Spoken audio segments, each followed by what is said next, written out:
Lumix S9 versus Sony a6700. And these two are chasing the same buyer from completely different directions. The Lumix is full frame and built to shoot, color, and send straight to your phone. But it drops the viewfinder and the mechanical shutter to stay that small. The Sony keeps the traditional body and that autofocus everyone talks about, though it costs more and gives up sensor size. Which one fits you depends on how you actually shoot, and by the end, you'll know. Let's break it down. Let's start where these two really live apart, which is everything that happens between hitting record and actually posting the thing. The Lumix S9 is built around real-time, LUTs, meaning you load a color look into the camera and it applies it as you shoot, so what lands on your phone already looks graded. It also shoots open gate, recording the full height of the sensor instead of cropping to one shape, so a single take gives you the horizontal cut and the vertical cut without reframing anything. Add the Lumix Lab app and a fast handoff over Wi-Fi, and a whole editing step just disappears. There's one owner of the S9 who puts it better than a spec sheet can. People give this camera grief for having no viewfinder and no hot shoe, but it's the most fun I've had shooting in years. It's my daily carry, and picking LUT, snapping away and sending it straight to my phone is a blast. The a6700, for its part, does this the conventional way, and it does it well. You get 4K at 60 frames oversampled from 6K, 10-bit 422 color, plus S-Cinetone and S-Log profiles if you like grading. But that's the whole point. You grade later at a computer. Two things are worth knowing before you commit. The 4K at 120 frames comes with a heavy crop of about 1.5 times, so your wide lens stops being wide right when you want slow motion, and folks recording long continuous takes in heat report the camera overheating and shutting down after roughly half an hour.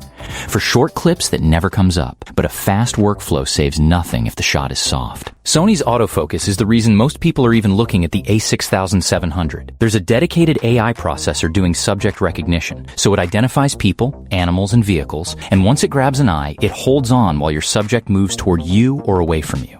That's what turns into more usable frames at the end of the day. The S9 is not the old hunting Lumix since it runs a phase hybrid system now, and it's perfectly steady for a person talking to camera or a scene that isn't going anywhere. Still, for fast, unpredictable motion, kids running, dogs, street stuff, the Sony tracks more reliably, and it isn't close.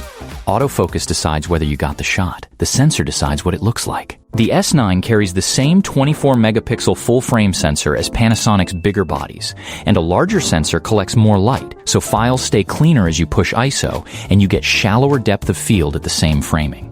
The a6700's 26-megapixel APS-C sensor is excellent in decent light, with sharp detail and strong dynamic range, though noise starts showing up around ISO 6400 and it keeps building above that. The crop actually works in your favor for wildlife or sports because a 200mm lens frames like a 300. If you shoot indoors, at night, or in dim venues, the full-frame S9 starts from the better place.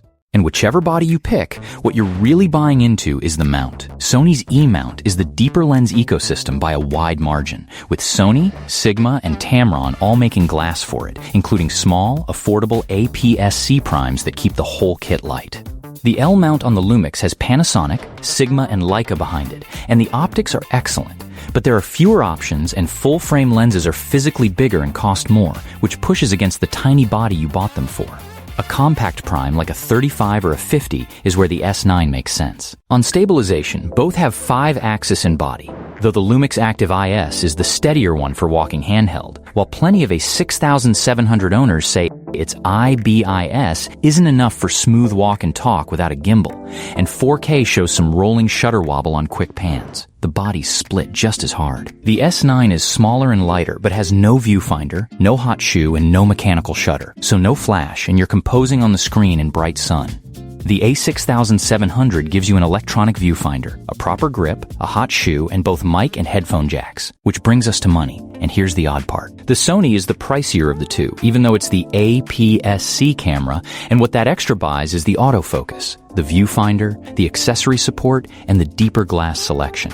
The Lumix costs less and hands you a full-frame sensor and that in camera color workflow, but you pay it back later in lenses. Here's the call. For most people watching this, I'd take the Lumix S9, because the bigger sensor plus grading before you ever hit record means less noise at night, more separation behind your subject, and clips that are basically done when they hit your phone, all for less money up front. But if you shoot anything that moves unpredictably, kids, pets, events, the a6700 tracks it, and the Lumix won't keep up, so spend the extra there.